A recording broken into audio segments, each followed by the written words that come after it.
Εντάξει.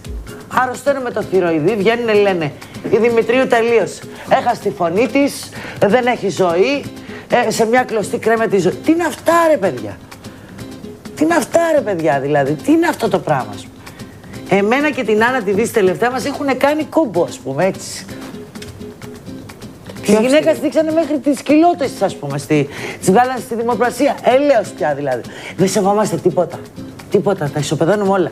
Άφησέ με να το πω, σε παρακαλώ.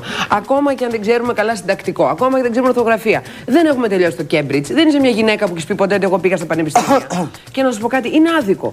Έχει μια κάποια ευθύνη. Στεναχωριέμαι, ας πούμε, που τον Τάκη του Ζαχαράτο ξεκίνησε από μένα και έφτασε στο φινάλε να με κατηγορεί με τα χειρότερα λόγια και μετά να πει: εγώ αυτή δεν την κάνω. Με μένα έγινες. Με μένα, με την κυρία Βαναμπάρμπα, με την κυρία Ντενίση, με τη συγχωρεμένη την Αλίκη. Με εμάς έγινες. Ενώ ο Μαρίνος δεν έγινε με εμάς. Καταλαβες. Ο Μαρίνος ήταν ο πρωτοπόρος. Μετά...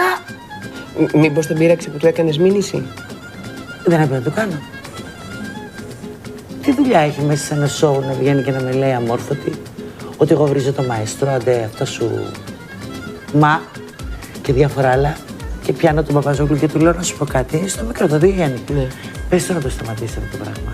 Γιατί ούτε σε τιμά, ούτε με τιμά. Δεν το κάνω μήνυση. Σιγά. Καλά, εντάξει. Και στέλνω άνθρωπο και ενώ μου λέει το έχει κόψει, το άλλο βράδυ το ξανά έκανε και γυρίζει και μου λέει Παπαζόγλου.